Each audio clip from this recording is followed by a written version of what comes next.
본문 말씀을 보면 이제 본문의 오늘 내용이 어떤 내용이냐면 그렇게 겟세마네 동산에서 예수님께서는 마지막 결단을 하시는 거예요. 기도하시면서 하나님 아버지께서 나에게 명하신 그 일을 완성하기 위하여 나는 이제 십자가의 죽음으로서 그 순종함을 이 세상 가운데 선포하시는 그 일을 이제 결단하신 것입니다.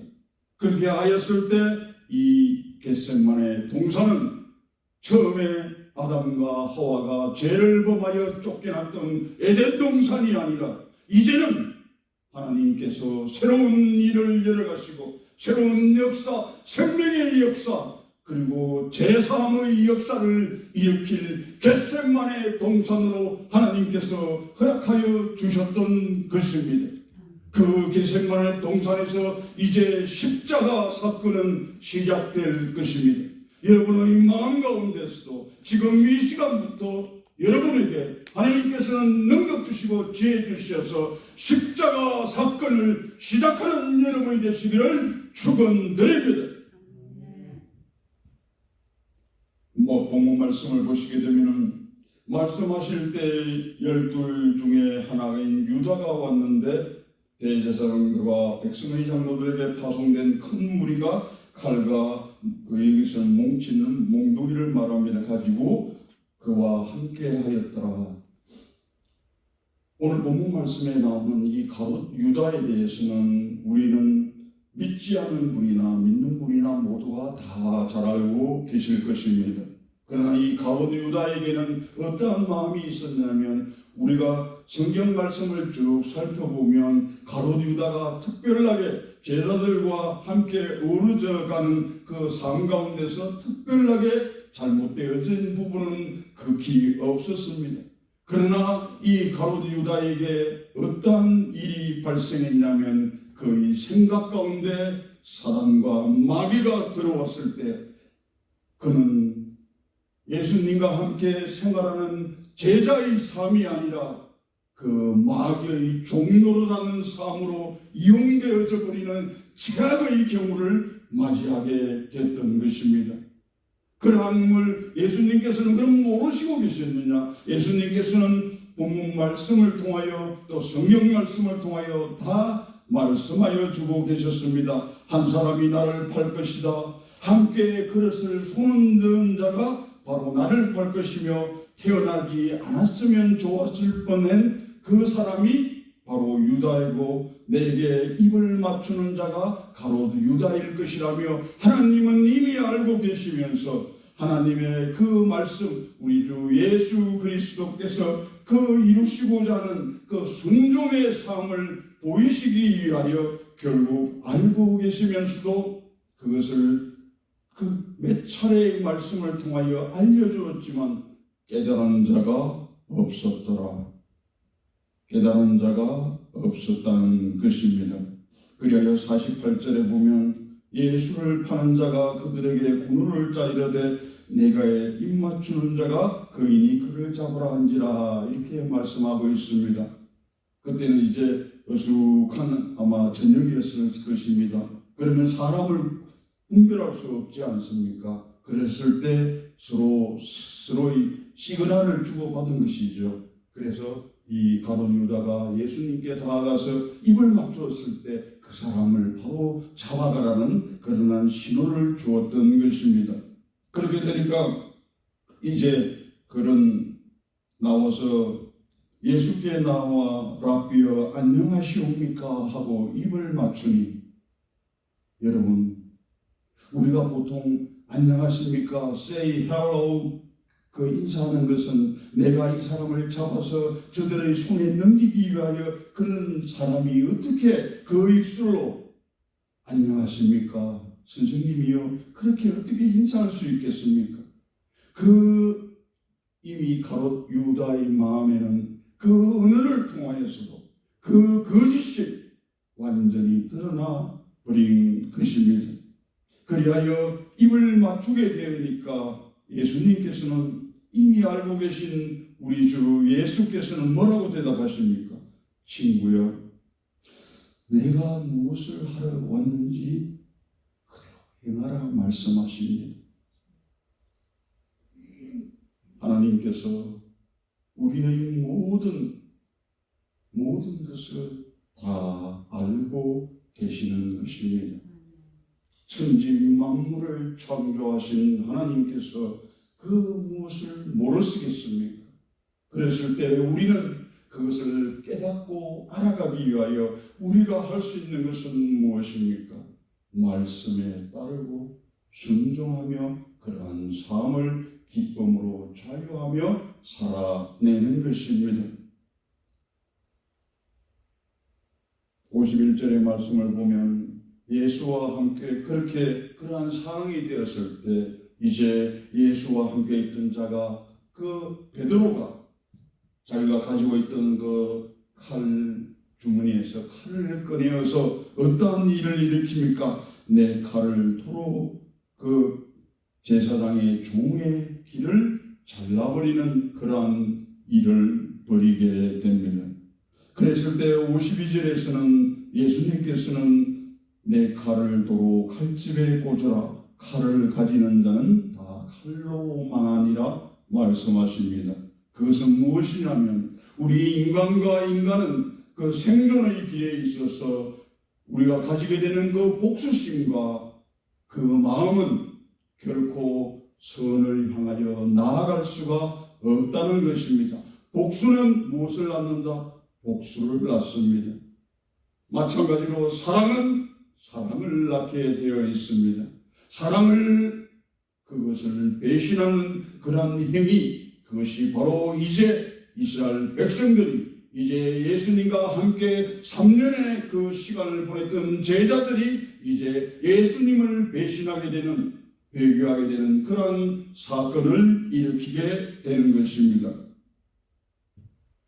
그러면서 세상의 힘과 세상의 능력, 자신의 능력으로서 그것을 어떻게 일을 해결해 보려 하지만은 결코 하나님의 일은 우리 인간의 힘으로, 인간의 능력으로, 인간의 지혜로는 어떠한 것도 할 수가 없다는 것입니다. 이것을 깨달으시는 여러분이 되시기를 축원드립니다. 이제 겟세마네 동산에서 이제 시작될 그 십자가의 죽음과 부활과 영광이 이제 파노라마처럼 펼쳐져 나갈 것입니다. 오늘의 이 말씀을 청종하는 가운데서 여러분의 마음 가운데 겟세마네 동산은 어디에 있습니까? 이제 그 겟세마네 동산에 오르십시오. 그리고 땀방울이 핏방울이 되도록 기도하십시오. 그러면 하나님께서 반드시 응답하여 주시고 여러분을 승리의 삶으로 이끌어 주실 것입니다. 이를 믿으며 살아가는 여러분이 되시기를 축복하며 기도합니다. 하나님께서 이런 또 말씀을 하십니다. 내가 이미 다 알고 있는 이 일에 대하여 하나님께서는 내가 능력이 없음이 아니라는 것을 그 12군단이나 되는 천사를 보내서 너희들을 모조리 다 멸할 수 있지만 하나님께서는 우리 예수 그리스도께서는 그것을 사용하지 않으시는 것입니다. 왜? 하나님의 말씀, 그 성경의 말씀이 이루어져야 되기 때문인 것입니다. 그 성경의 말씀이 성취되는 그 순간 바로 십자가를 통해서 사랑의 완성과 그리고 사랑의 확정과 그리고 우리가 사망으로부터 모든 사람들이 해방되어지는 그 생명의 역사가 일어날 수 있기 때문인 것입니다. 그래서 예수님께서는 십자가를 통하여 그토록 많은 고통과 고난을 당하시면서도 끝끝내 부정할 수 없었던 것은 바로 하나님께 순종하는 그 순종의 삶이었던 것입니다.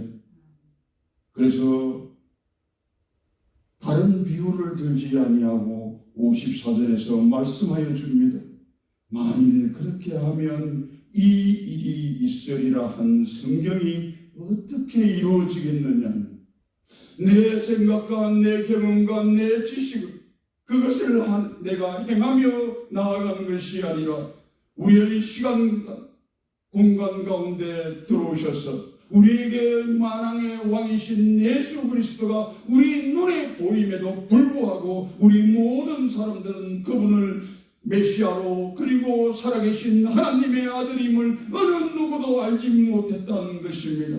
바로 지금 이 자리에 앉아 계신 여러분께서는 그보다는 나은 믿음으로, 그보다 나은 깨달음으로 한 발 한 발 저 천국을 향하여 하나님의 나라를 향하여 행진하는 여러분이 되시기를 축원드립니다.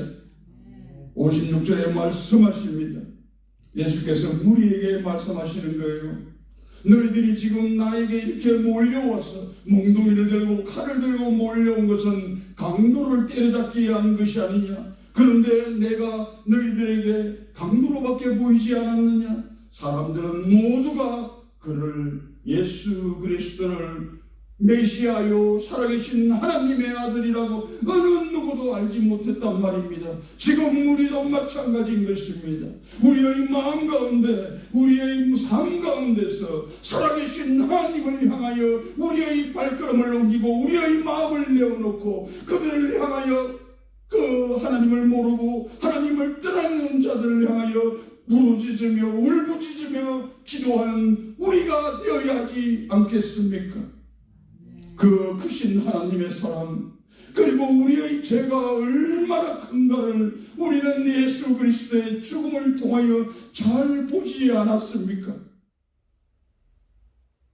이때 예수님께서는 강도를 잡으러 온 그 사람들을 바라보며 또 말씀하여 주시는 것입니다. 내가 날마다 성전에서 그렇게 가르치고 그럼에도 불구하고 그들은 예수 그리스도를 잡지 않았습니다. 그들의 정치적인 목적과 그리고 특히 가룟 유다 같은 경우에는 열심당 당원이었어요. 그러다 보니까 하나의 정치적 혁명을 꿈꾸는 자였습니다. 그 사람이 바로 또 베드로가 자신의 그런 경험과 자신의 지식으로 그 세상이 주는 가치, 땅의 가치를 가지고서 보복하는 심정으로, 복수하는 심정으로 그 종의 길을 잘라낸 그러한 모습들, 그 모습들이 바로 우리의 모습이란 말입니다.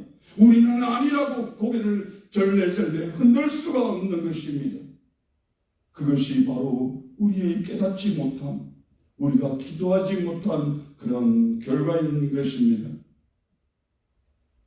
56절에서는 이렇게 말씀하여 주십니다. 예수님께서 정말 최악인 그러한 상황과 여건 가운데서도 최선을 이루어 나가시는 예수님의 그 마음이 담겨 있는 말씀이라 할 수가 있겠습니다. 다 선지자들의 글을 이루려 함이라 말씀하시는 것입니다. 그 모든 것들이 하나님의 섭리에 의하여 하나님께 순종함으로써 온전히 이루어져 나감을 예수님께서는 말씀하여 주시는 것입니다. 이제 오늘의 이 본문 말씀을 정리하도록 하겠습니다. 우리는 세상을 살아갑니다. 세상을 살아가다 보면은 세상이 가지고 있는 많은 탐욕과 그리고 세상을 향한 그 우상숭배의 마음들이 항상 우리는 옛습관에 젖어 그것에 젖어 살아가는 것이 우리의 본성이고 우리의 본질이 되었습니다. 그러나 예수 그리스도께서 우리 눈앞에 나타나셨고 우리의 시간과 공간으로 들어오셔서 우리에게 말씀하여 주셨습니다. 나를 믿음으로 말미암아 구원을 이루게 되며 영생에 이르게 됨을 말씀하여 주셨던 것입니다. 그것을 예수님께서는 그 삶을 통하여 우리에게 본보기로 보여주셨습니다. 십자가의 길, 그 십자가에 오르신 것입니다. 그 인간 예수께서 십자가에 오르시는 그 순간 그리고 그 십자가에서 죽으심으로 말미암아 우리를 뒤덮고 있던 그 결박과 우리를 뒤덮고 있던 그 모든 죄악들이 송두리째 깡그리째 사라져버리고 우리에게는 오직 생명의 역사, 그 힘의 새로운 새 일을 행하시는 그 하나님과의 관계가 완전히 트여져 버리는, 물꼬가 트여져 버린, 막혀있던 그 모든 것들이 예수 그리스도의 보혈의 힘으로 뚫어져 나가버리고 뚫려져 나가버리고 세상 곳곳으로 방방 곳곳으로 흘러나가 그 제자들, 도망친 제자들의 삶 가운데서도 이제 우리 눈은 알고 있지 않습니까? 가롯 유다는 그렇게 나아가다가 어떠한 삶을 맞이하게 됩니까? 나무 그 가지에 목매달아 죽게 되는 사실이 일어납니다. 그럼 그렇게 똑같이 예수 그리스도를 부인하며 저주까지 했던 그 베드로는 어떻게 되었습니까? 내가 십자가에 매달려 죽는 것이, 그것이 우리 주 예수 그리스도께서 십자가에 매달려 죽으셨는데 나는 거꾸로 매달려 죽으리라, 그렇게 순교하였습니다. 이 두 사람은 똑같이 예수님을 잘 몰랐고 그러한 삶을 살아내지 못했던 사람들이고 바로 우리와 같은 사람들이었습니다. 그러나 그 하나님의 말씀에 순종하게 되고 그리고 회개를 통하여 진정한 회개를 이루어 갔을 때 하나님께서는 만나주셨고 우리에게 그 모든 것을 이기며 살아갈 수 있는 능력을 주신 것입니다. 그 능력을 붙잡고 우리는 우리의 삶을 자유롭게 그리고 생명 가진 자답게 믿음의 사람답게 살아나갈 수가 있는 것입니다. 여러분 앞에 고통이 있습니까? 문제가 있습니까? 두려워 마십시오. 놀라지 마십시오. 강한 오른손으로 하나님께서 우리를 붙들어 주십니다. 이를 믿는 믿음으로 살아가는 여러분이 되시기를 축원드립니다. 기도하겠습니다. 사랑가리가 풍성하신 하나님 아버지, 너무나 감사드리옵나이다. 이사야 53장 12절에서 말씀하셨습니다. 자기 영혼을 버려 사랑에 이르게 하시며 범죄자 중 하나로 헤아림을 받게 되신 우리 주 예수 그리스도, 그가 많은 사람의 죄를 담당하셨고 그리고 범죄자인 우리를 위하여 기도하셨느니라 말씀하여 주셨습니다. 오늘 말씀을 대하며 하나님 아버지, 이제 생명을 향하는 그 결단을 내리게 하여 주시옵소서. 하나님의 사랑 가운데, 은혜 가운데 우리의 삶을 살아갈 수 있도록 그 지혜와 능력을 허락하여 주시옵소서. 하나님의 음성을 듣고 사단의 그 게임에 넘어가고 미혹에 넘어가는 그렇게 부족하고 나약한 우리가 아니라 이제는 하나님의 미시한 음성에 우리의 모든 삶을 내어놓으며 그 삶 가운데서 온전히 하나님만 바라보며 살아가는 우리 모두가 되게 하여 주시옵소서. 이 모든 말씀을 우리를 구속하여 주신 존귀하신 예수님의 이름으로 감사하며 기도 올려옵나이다. 아멘.